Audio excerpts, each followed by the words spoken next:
On va couper Monica ça, Bellucci. Ido a pas de femme dans le manga. Ido a pas de femme dans le On manga. coupera. C'est un personnage qui est purement inventé dans le Ils film. l'ont inventé dans le film? Elle n'existe pas. Il a pas de femme. Il a pas de... Ah bon.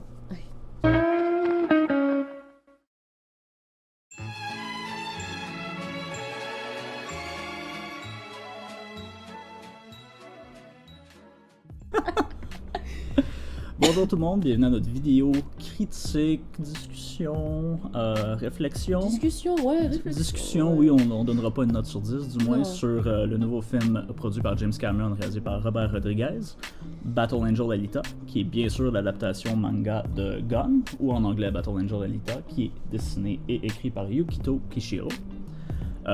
C'est un film qu'on était curieux d'aller voir, premièrement parce que c'est une adaptation de manga, puis on est toujours curieux de voir ce que les Américains font des franchises qu'on aime. Et Complètement. aussi parce que dès la sortie du film, les gens ont commencé à nous dire que c'était le nouveau Lord of the Rings, le meilleur film qu'ils ont jamais vu, la meilleure adaptation de manga de tous les temps. Dans l'œil général, les critiques sont plus que mixtes. Donc on s'est dit, mon Dieu, qu'est-ce qui se passe? Qu'est-ce qui se passe? On va aller Ouais. constater ça de nos C'est yeux. Fait qu'on est parti en gang au cinéma Tout le monde ensemble. pour constater ça. Ouais. Amélie est très familière avec l'œuvre, elle t'a lu les 9 tomes 2 fois. Ouais, c'est ça. Je l'ai lu quand j'étais plus jeune, où j'avais moins apprécié, moins accroché. Puis là, ma relecture s'est avérée beaucoup plus intéressante que la première. Donc, tu es dans le secret de Gon. Oh oui. Par comparaison, je n'ai lu que le tome 1 il y a quelques années, quand je m'y étais vaguement intéressé. Je n'avais pas particulièrement accroché. Et c'est ça. Donc, on va avoir deux visions différentes du film, je crois. Complètement. Donc, Battle Angel Alita.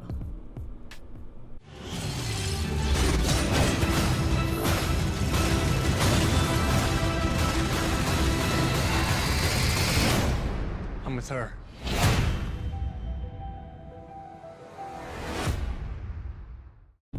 Amélie, qu'as-tu pensé de Battle Angel Alita, C'était violent. le film? Qu'est-ce que j'ai pensé? Premièrement, j'ai passé un bon moment. Hmm.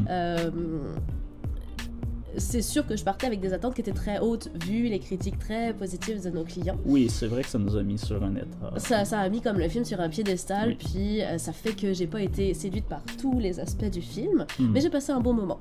De ma petite vision très novice des effets spéciaux et des jeux de caméra, j'ai beaucoup apprécié la façon dont ça a été filmé et la réalisation, donc le visuel.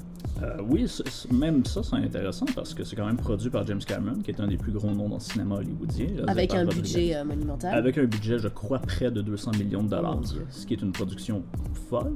Rumeur voudrait que Alita avait été annoncé il y a très longtemps par James Cameron et le projet éternellement repoussé. Donc on avait, Ok. je crois qu'il avait annoncé qu'après Avatar, dont j'ai oublié la date de sortie, mais c'est pas très grave, il avait annoncé qu'il allait faire immédiatement Alita après. Et puis, vu le succès énorme d'Avatar, le film a été repoussé éternellement, jusqu'à ce que James Cameron annonce que finalement Avatar, ça va être 4 films, 6 films, il va en avoir 1 ou 3 ans sur le nouveau Star Wars. Il y a un parc d'attractions qui s'en vient, et puis il voulait absolument faire Alita avant de faire ces films-là. Et donc, il a un peu confié les clés à Robert Rodriguez pour terminer le film. Donc, définitivement un projet de passion. Est-ce que tu connais la relation que Robert Rodriguez avait avec l'œuvre avant de commencer ou... Non. Les scènes d'action, je trouvais, étaient très clairement de lui, mais c'est définitivement le seul poids qu'on peut ressentir de sa personne, je trouvais, dans le film. Ouais. Très clairement de lui en quand même censuré version hollywoodienne. Oui, le sang est bleu. Pourquoi?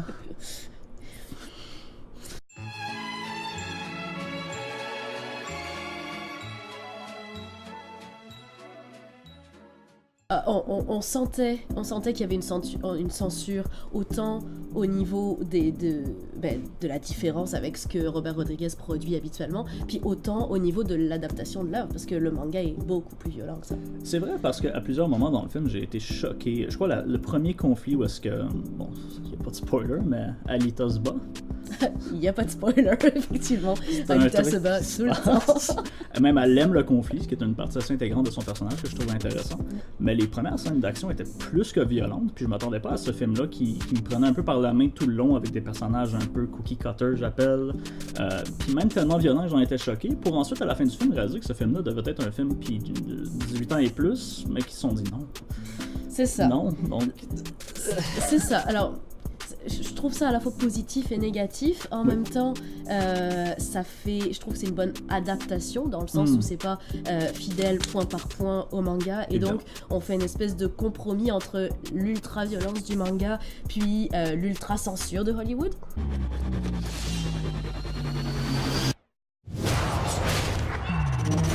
Alors, oui, c'est une adaptation fidèle.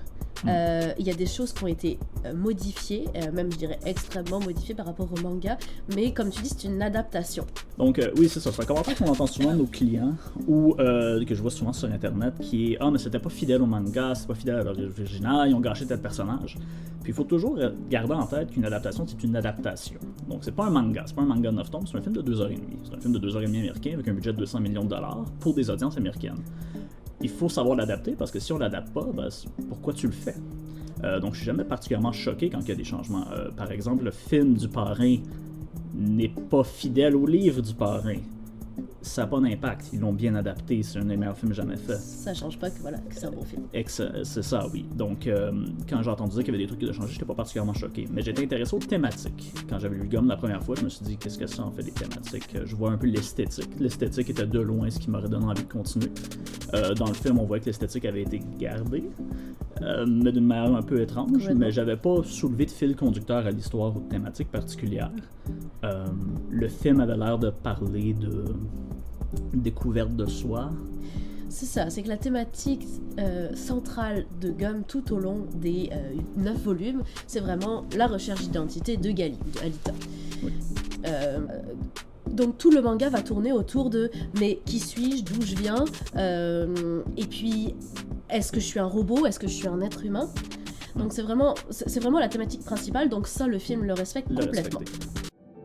It's the loneliest feeling not to know who you are. In time you'll remember. You'll remember. You'll remember.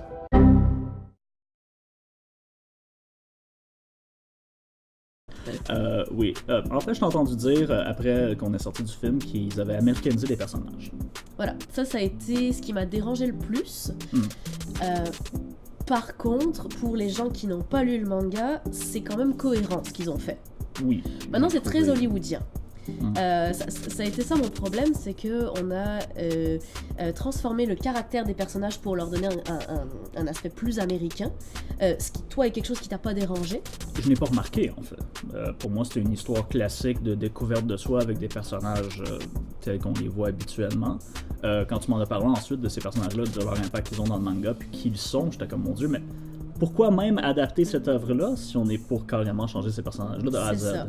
C'est que sur toute la partie du manga que couvre le film, c'est-à-dire à peu près 3 volumes sur les 9,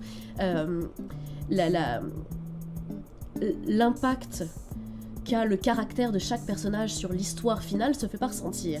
Mais ça pose les bases pour la suite du manga. Donc c'est sûr que si on prend le film du début à la fin puis qu'il n'y a pas de suite, ce qui serait un petit peu dommage, vu la fin du film, à ce moment-là, oui, c'est cohérent. On a une histoire d'amour, une histoire de recherche de soi, une histoire de lutte des classes entre Zalem, qui est la ville parfaite qui flotte au-dessus du monde, et les pauvres habitants de la décharge qui vivent des restes des riches. Donc oui, ça c'est cohérent. Par contre, si on veut continuer le film, avancer dans le manga et retrouver les autres thématiques qui sont abordées dans la suite du manga, là, les personnages qui ont été créés, à mon avis, seront plus cohérents. Autre truc, Gali, donc Alita dans ce film-là, est particulièrement adolescente.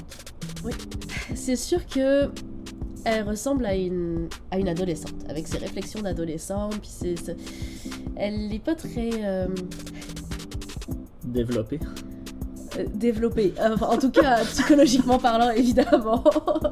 On la voit un petit peu avec ses grands yeux, puis sa bouche en cœur faire et puis se battre.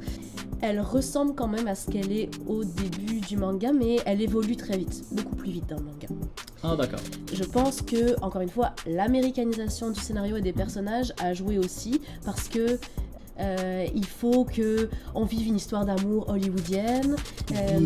Il faut que la relation entre Ido et Gali, je suis désolée, je dis tout le temps Gali, mais Ido et Alita soit plus claire, parce que dans le manga, elle est clairement ambiguë. Ah oui, et oui. ça, Avec un marteau tout le long du film, tu es ma fille, je suis un père surprotecteur, mais je veux vivre ma vie. J'ai déjà un père, donc mi-chemin dans le film, j'étais comme c'est ça, mais il fallait, leur relation est clairement trop ambiguë pour être américaine, pour être compréhensible par un public américain et surtout acceptée par un public américain. Donc on l'a simplifiée dans le film et on l'a réduite au rang de je suis une adolescente puis il y a mon père adoptif qui est là à côté de moi. Même chose avec Yugo en fait. J'ai cru comprendre que la relation de manga Je était vis ma beaucoup plus première histoire nuancée. d'amour. Oui. Il y a un certain point dans le film, je crois qu'elle lui dit un truc du genre je mourrais pour toi, mais elle vient de le rencontrer, puis il n'y a rien de particulièrement intéressant. Il y a une scène où est-ce qu'il parle toute la scène, il fait comme un monologue, puis il n'y a pas de chandail. Oui. Alright. Ça faisait... je me vends pour mes prochains films. Je voyais l'agent de l'acteur derrière la caméra. Il est cute en même temps. Ça me choque pas le fait que Gali veuille tout de suite mourir pour lui. Parce qu'elle elle se découvre... Je sais pas, c'est comme si... tu sais, elle a aucun antécédent. C'est comme si elle venait de naître. Elle découvre tout, et comme elle perçoit tout de manière exacerbée. Elle est très naïve au début du manga, encore une fois. Elle n'a pas de souvenirs, elle n'a pas de vécu. Mais elle va vite apprendre, plus par la force des choses. Et donc c'est ça qu'on retrouve pas dans le film. Donc c'est reconnaissable comme gun. C'est pas comme Dragon Ball Evolution, qu'ils ont pris le nom, tout changé, mis un nouveau film, puis en se disant les gens vont y aller parce que ça s'appelle Dragon Ball. Définitivement, quand on voit ce film-là, on reconnaît l'œuvre, on sait c'est quoi, on reconnaît les personnages, malgré les changements américains. Comme tu disais, on reconnaît beaucoup l'esthétique aussi. Alors il y a eu le débat des grands yeux. Oui.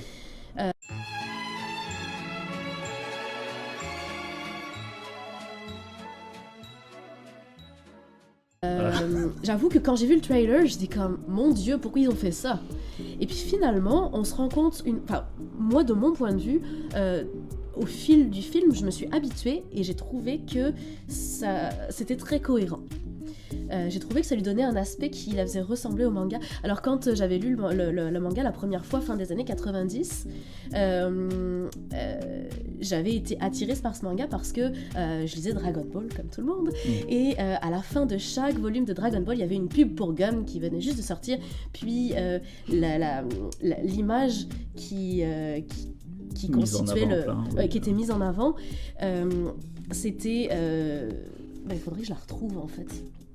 Ça serait le mieux. C'était une illustration de Gali. C'était une illustration de Gali avec seulement un œil, puis sa mèche de cheveux qui passe sur l'autre œil, puis vraiment sur un plan de face complètement, avec Zalem en arrière-plan. Puis l'accent était vraiment mis sur cet œil. Et moi je me rappelle à l'époque de m'être entraînée à dessiner. Mes premiers dessins, c'était essayer de reproduire l'œil de Gali. J'ai vite abandonné le dessin, certes. Et j'ai trouvé donc que la manière dont les yeux avaient été faits chez Gali dans le film reproduisait vraiment cette impression-là qu'on avait à la première lecture du manga. Quelques séquences où elle pleure, j'ai trouvé très bien fait. Puis définitivement, c'est un peu un flex par l'équipe technique de James Cameron qui se disait hey, regardez ce qu'on peut faire.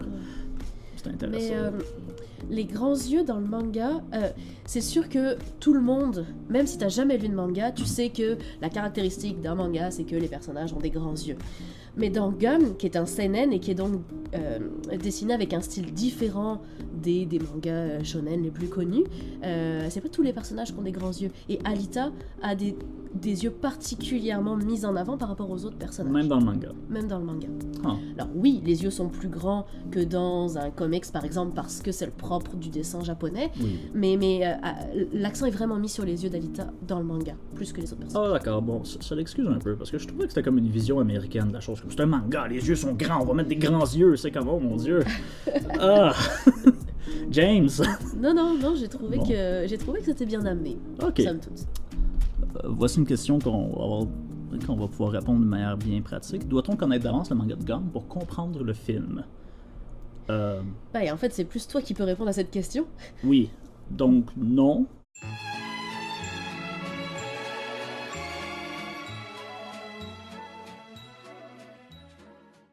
Comparé à d'autres adaptations américaines, comment se situe le film?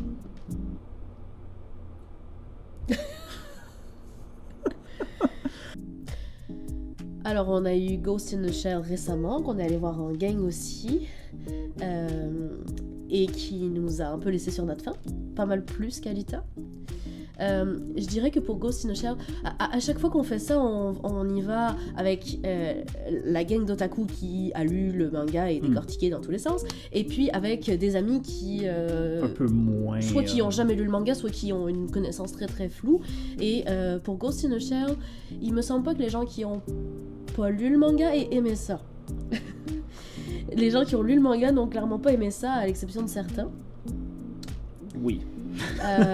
Alita a été plus, a quand même été perçue de façon plus positive, autant des gens qui ont lu le manga que de ceux qui n'ont pas lu le manga. Ce que j'ai retenu, c'est que tous ceux qui n'avaient pas lu le manga, qui étaient peut-être 3 ou 4 personnes dans notre groupe, ont tous beaucoup accroché au film. Sur Alita. Sur Alita. Oui. Puis évidemment, on a eu Death Note par Netflix récemment. Puis bon. De mon point de vue, c'était une catastrophe. Je pense même m'être endormie devant le film, ce qui m'arrive pas très souvent. D'accord. Ton point de vue, Max? Vis-à-vis d'autres adaptations américaines. On n'a pas eu des très bons films jusqu'à maintenant. Bref. Oui, comparé à Death Note, oui, c'est ça. Death Note, c'est une adaptation américaine intéressante parce que c'est un très mauvais film. C'est un très mauvais film qui savait pas ce qu'il voulait faire, qui était pas sûr s'il voulait être dramatique, humoristique, une parodie de film B. Mais dans son adaptation, elle fait un truc que je trouve intéressant, qui était d'adapter le personnage de Light à un personnage plus américain, qui a une vision plus américaine dans son utilisation du Death Note. Très intelligent, puisqu'on s'adresse à un public qui va pouvoir s'identifier. Puis, un bel exemple, je trouve, d'adaptation. Le film lui-même était un désastre, mais cette idée-là est intéressante. C'est vrai. Parce que Light, dans le manga et dans l'animé, est beaucoup plus calculateur, beaucoup plus presque comptable dans son utilisation du Death Note. Dans l'adaptation américaine, on avait un peu le contraire. Ce qui se portait bien au fait que c'était américain. Dans Alita, j'ai pas vu aucun personnage que je trouvais particulièrement intéressant. De ce que j'en comprends, on l'a adapté d'une franchise en changeant beaucoup de trucs, du moins au niveau des personnages, pour faire une œuvre qui, au final, je me demande presque pourquoi elle a été faite. Maintenant, ça, c'est autre chose. Donc, comment ça se compare à d'autres adaptations américaines? C'est plus compétent. Il y en a un intéressant. Définitivement plus regardable. Allez le voir au cinéma, je sais pas. Là, non, vraiment, si vous voulez le voir, allez le voir au cinéma. Oui. Ça va être mieux que sur un petit écran chez vous, clairement. Donc, les critiques professionnelles, du moins, et l'audience sont en désaccord presque bout pour ce film-là. Ok.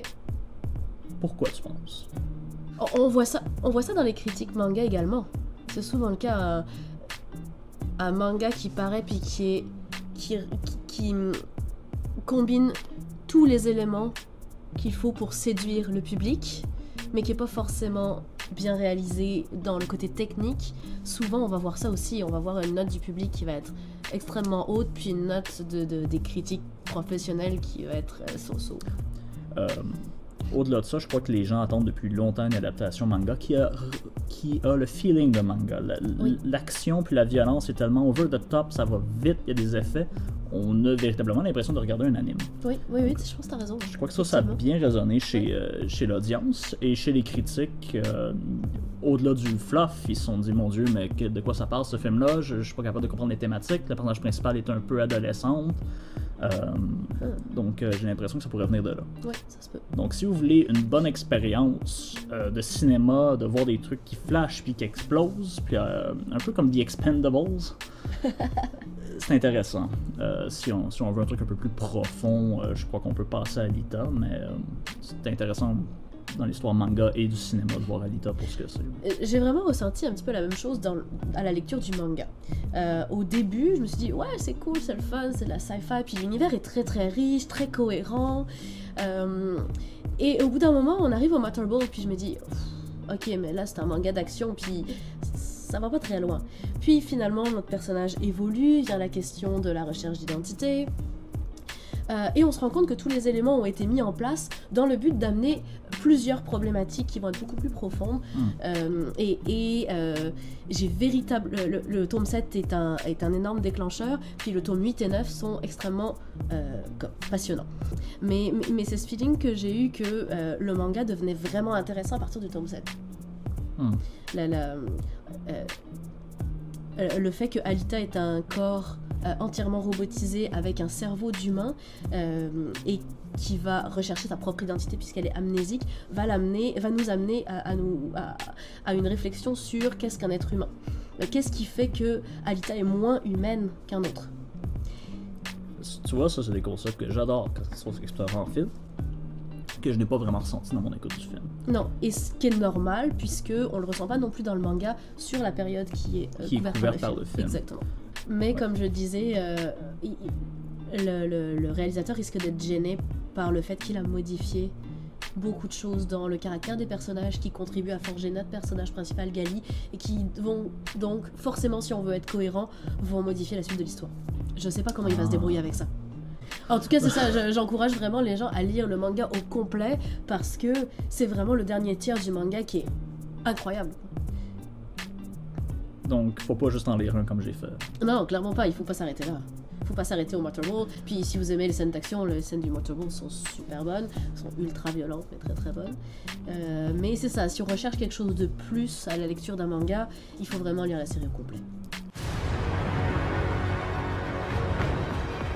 Stay here. Don't kill anyone. D'accord. Donc, quel film est-ce que vous aimeriez voir adapté? Quelle franchise serait intéressante? Je crois qu'il en manque pas. Sur ça, Amélie, veux-tu aller voir la suite de Alita s'il y en a une? Oui. Oui, clairement. Comme je disais, oui, il y a eu des différences avec le manga qui m'ont pas forcément plu du fait que je comprends pas comment ils vont pouvoir continuer à être cohérents.